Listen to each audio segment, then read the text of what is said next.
Après une grosse semaine sur Paris pour le Retail Week où c'était très animé, on est le 20 septembre à Marseille pour le grand opening, événement French Tech, Made in Soft, donc c'est ici que ça va se passer.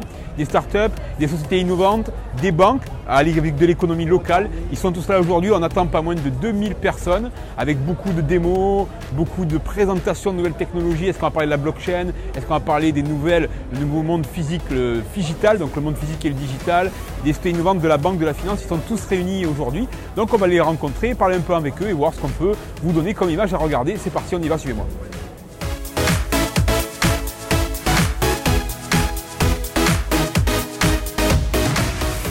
Voilà donc à la Vieille Charité, donc on a le programme.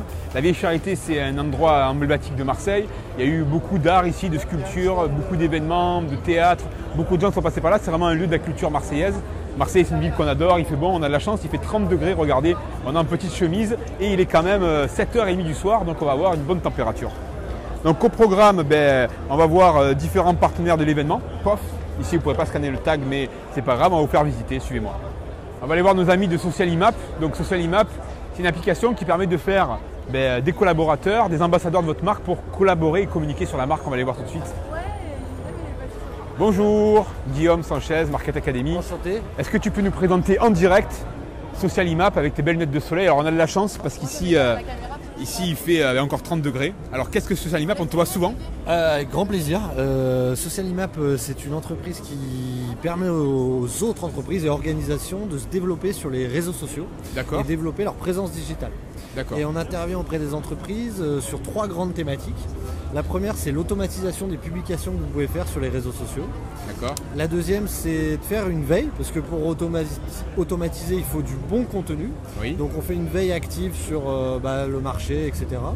Et la troisième, c'est la mise en place de programmes ambassadeurs. Donc c'est de faire participer les collaborateurs d'une structure au repartage de l'info au travers d'une application mobile qu'on met à disposition des collaborateurs. Donc finalement, on peut se dire qu'on a des collaborateurs dans l'entreprise, ils sont là. Ils collaborent et ils peuvent en plus parler de la marque et être ambassadeurs de cette propre marque. Exactement, au travers d'un outil ludique et on les accompagne en plus par rapport à ça. Très bien. Alors c'est vrai que l'interface qui est en ligne est très ludique parce que moi je l'ai vu plusieurs fois d'ailleurs la dernière fois au Salon Shake l'année dernière. Tout à fait. Donc on vous invite à les rencontrer. On va mettre le petit lien en bas de la vidéo pour que vous puissiez également rentrer en contact directement. Avec grand plaisir. Voilà, merci. Merci.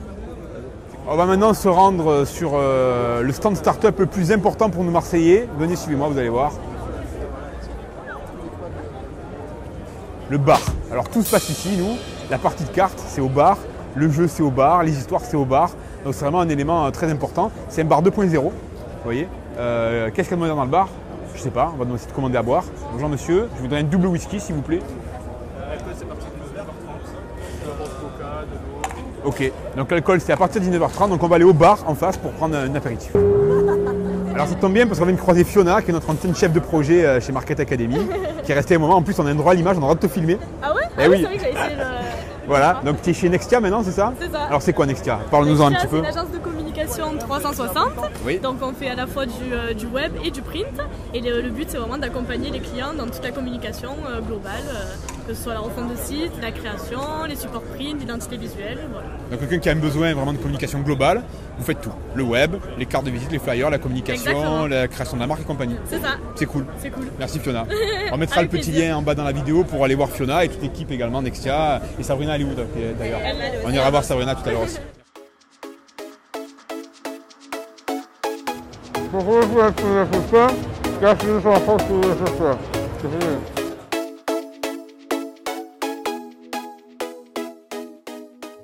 Allez, on va aller voir la caisse d'épargne. On les voit souvent dans les événements. On va aller voir ce qu'ils nous peuvent nous proposer.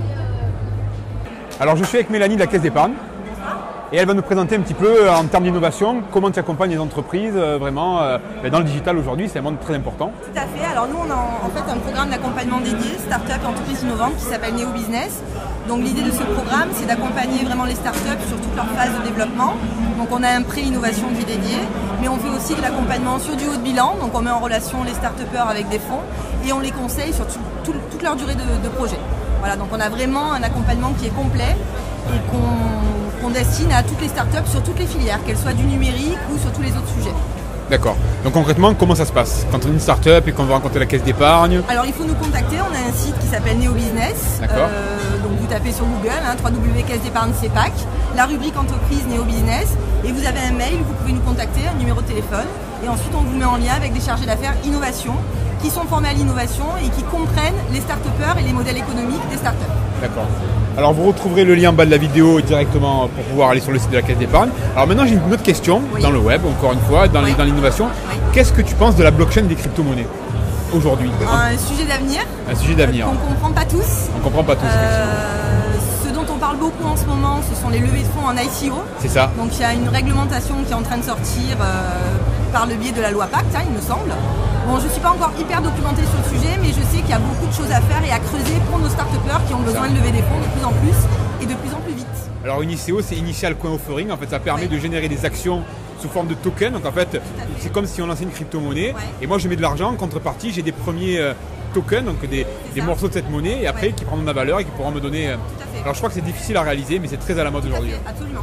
Ok. Mais merci pour ton accueil. Je vous en prie, merci. Super. À vous. Merci. À bientôt. Alors, après la poubelle connectée à Paris, voici le canard connecté. Donc c'est un canard vibrant 2 vitesses. Donc c'est un objet érotique. Hein. On peut s'en servir dans la baignoire, mais là il faut une grosse baignoire. Donc c'est plutôt utilisé pour la piscine à plusieurs personnes. Hein.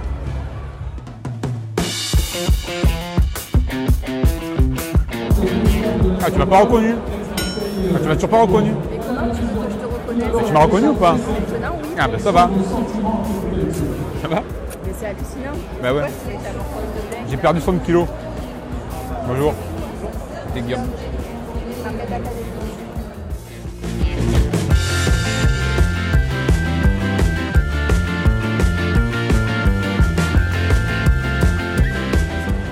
Alors tout à l'heure j'étais avec Manuel qui nous a parlé du Kix dans le détail. Qu'est-ce que tu voudrais rajouter sachant que tu n'as pas entendu ce qu'il a dit? Je vais essayer de synthétiser tout ça un petit peu. Très bien. Kix en fait c'est un procédé qui modifie totalement la perception dont on va utiliser les données. D'accord. Et donc on a développé un procédé unique qui va permettre d'ajouter à des fichiers de base des preuves d'exploitation et puis des éléments qui vont permettre également de protéger cette donnée. Qu'est-ce qu'on appelle des éléments de preuve d'exploitation? Alors ça va être des éléments qui vont permettre de situer la donnée dans un process par exemple, ajouter des mots-clés et puis également relier cette donnée avec d'autres pour créer des champs de données qui sont auditables. On va créer comme ça des sortes de registres qui sont autoportés par les données. Et en cas de problème ou tout simplement pour l'audit, on va pouvoir vérifier la conformité d'un processus depuis le début jusqu'à la fin. D'accord. Donc j'avais vu des mots-clés comme blockchain sur votre... Du coup, quand tu parles de registre, tu parles de registre distribué ou... Alors, on parle de DAO, on parle de quoi? Pas du tout. Nous, notre procédé permet d'incorporer toutes ces preuves dans les fichiers. Et on est capable également d'utiliser la blockchain, mais plutôt en tant que registre de preuves. Donc on va venir déposer des empreintes de fichiers pour prouver l'existence d'un document à une date donnée. On n'a pas développé de propre blockchain. Donc vous avez votre technologie, de temps en temps vous allez pousser de la donnée pour quelque part la certifier ou donner une preuve. Tout à fait. D'accord. Et vous utilisez quoi? De l'Ethereum? Alors, tout dépend un petit peu du besoin de nos clients. On est capable d'utiliser des blockchains publiques, Bitcoin, Ethereum, d'autres types Hyperledger. Qu'est-ce que tu en penses d'Hyperledger? Parce qu'aujourd'hui on en parle beaucoup, vraiment, c'est vraiment orienté pour ce type d'application finalement. Alors, finalement la monnaie on s'en fout, c'est pas important. Oui, mais sur Bitcoin, lorsque vous servez de la partie registre, vous payez une fois pour avoir une preuve à vie, et ensuite la monnaie, on s'en fiche, on n'a pas d'infrastructure à maintenir, donc c'est ce qui est intéressant. Ouais. Hyperledger va permettre de rentrer plus facilement, faire des premiers pas dans la blockchain. Après, on a tendance quand même à perdre l'essence même des blockchains publiques qui sont intéressantes. Ah oui. Le fait qu'elles n'aient pas d'organe central de contrôle. Ok. Et du coup, tout à l'heure, il parlait aussi d'une application que vous avez qui permet de prendre de la photo en temps réel, avec votre technologie du coup cette fois. C'est ça. D'accord. Et donc on s'en sert pour tout ce qui va être état des lieux, automobile, immobilier, pour la logistique ou la maintenance. D'accord. Et l'idée c'est de pouvoir prendre des photos. Donc par exemple je vais louer une voiture, là déjà un accro, je vais prendre une photo avant.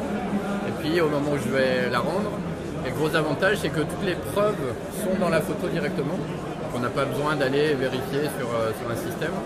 Et donc la photo peut être partagée et vérifiée par n'importe qui. D'accord. Mais le loueur de voiture par exemple en l'occurrence, la photo qu'on a prise. Oui. C'est pas un huissier finalement. Donc comment ça marche là, le fait qu'elle ait une notoriété, cette photo, qu'elle ait une valeur?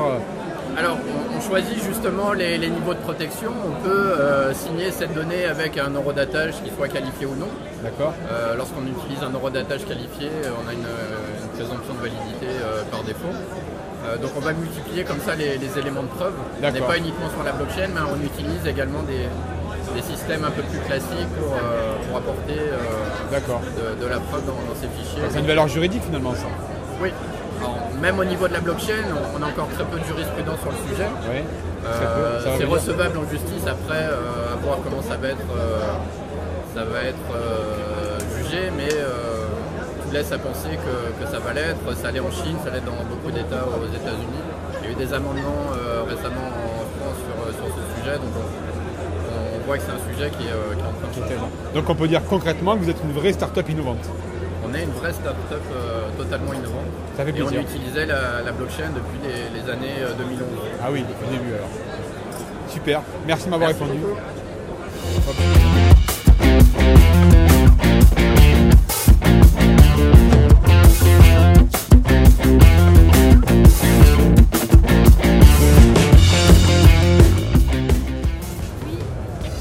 Bonjour, donc on est en direct, je vous présente Benoît et Benjamin.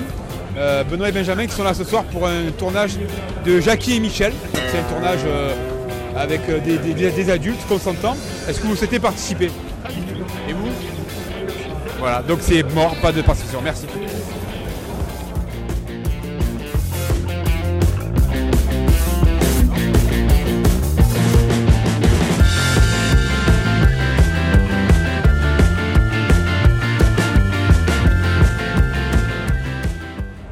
On va partir à la rencontre de Touchify. Qu'est-ce que Touchify? On va aller toucher du doigt. Bonjour. Bonjour. Alors, qu'est-ce que Touchify? Comment ça marche? Est-ce que c'est bien? Ah, c'est super bien, c'est sûr.